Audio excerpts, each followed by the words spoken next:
Hello friends, welcome to my YouTube channel A to Z info. दोस्तों, आज हम discuss करेंगे सीटेट हिंदी लैंग्वेज के बारे में, यानी सीटेट में जो हिंदी भाषा होता है उसके बारे में आज हम डिस्कस करेंगे।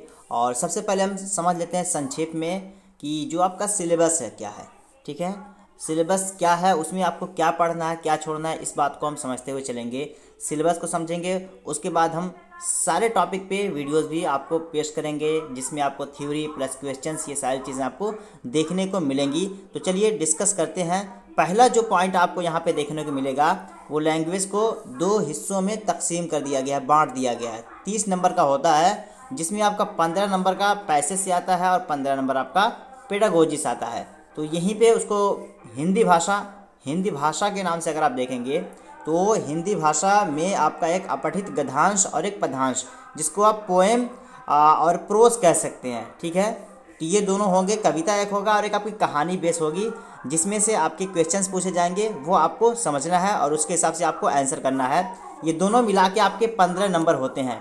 अब किसी में 7 क्वेश्चन हो सकता है, किसी में 8 क्वेश्चन हो सकता है, तो ये आपके 15 क्वेश्चन यहाँ से बन जाते हैं। अगला पॉइंट जो आपका है वो शिक्षा शास्त्र ये आपको नंबर दिलाने में मदद करते हैं। ये थोड़ी सी दुश्वार होते हैं, इन्हें आप तभी समझ पाएंगे जब आप ये वीडियो आप देखेंगे और इस पर बनाए गए वीडियोस आप देखेंगे, प्रैक्टिस सेट लगाएंगे, थ्योरी पढ़ेंगे, तभी इनको समझने में आपको मदद मिलेगी। जनरली होता क्या है आमतौर से, लैंग्वेज की जो सीटेड की जो लैंग्वेजेस हैं, चाहे हिंदी हो, उर्दू हो, इंग्लिश हो, सब में टॉपिक सेम है।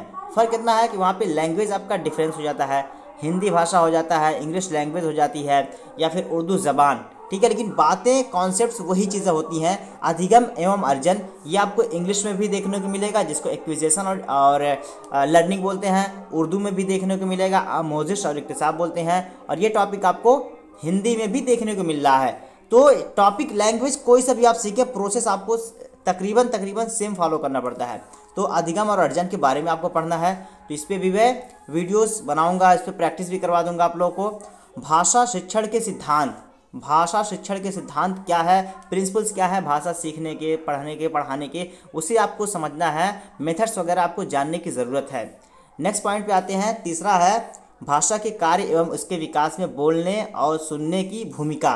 भाषा का जो रोल क्या है, एक इंसान के बोलने और सुनने के लिए भाषा ज़रूरी है या नहीं है, भाषा को हम विकसित कैसे कर सकते हैं, एक इंसान के विकसित होने में या एक इंसान के अच्छा प्रवक्ता होने में भाषा की क्या भूमिका है, ये सारी चीज़ें आपको समझने की ज़रूरत है।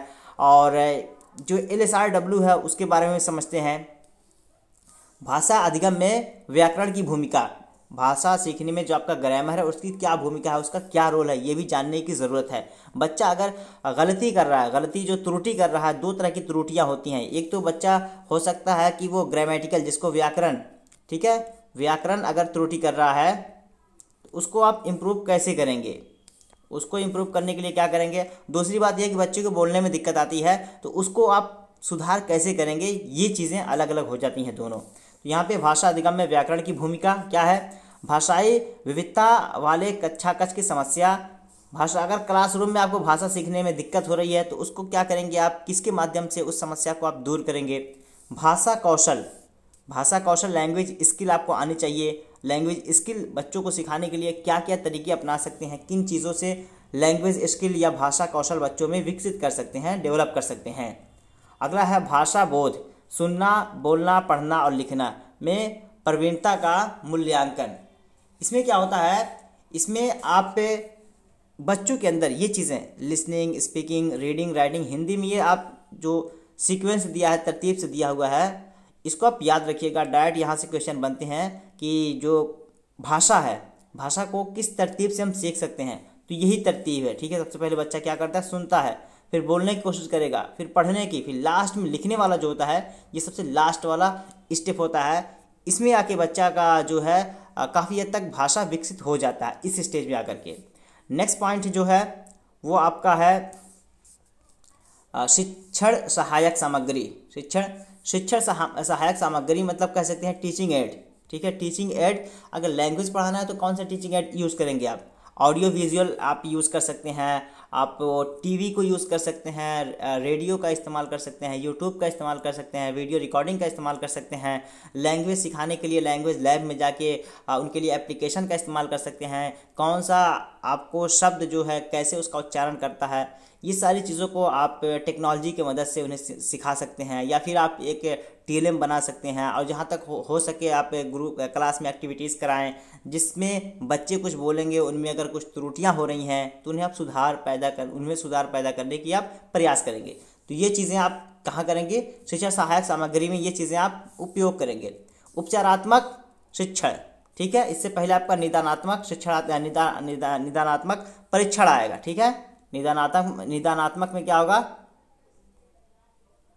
कि इसमें आप समस्या को पता करेंगे, समस्या का जब आप पता लगाएंगे, समस्या पता होने के बाद उसका इलाज आप करते हैं, उपचारात्मक शिक्षण बोलते हैं, ठीक है। तो निदानात्मक जो होता है, बच्चों को अगर किसी चीज़ में दिक्कत हो रही है तो वो हम निदानात्मक परीक्षण करते हैं, फिर उसको दूर करने के लिए उपचारात्मक शिक्षण करते हैं।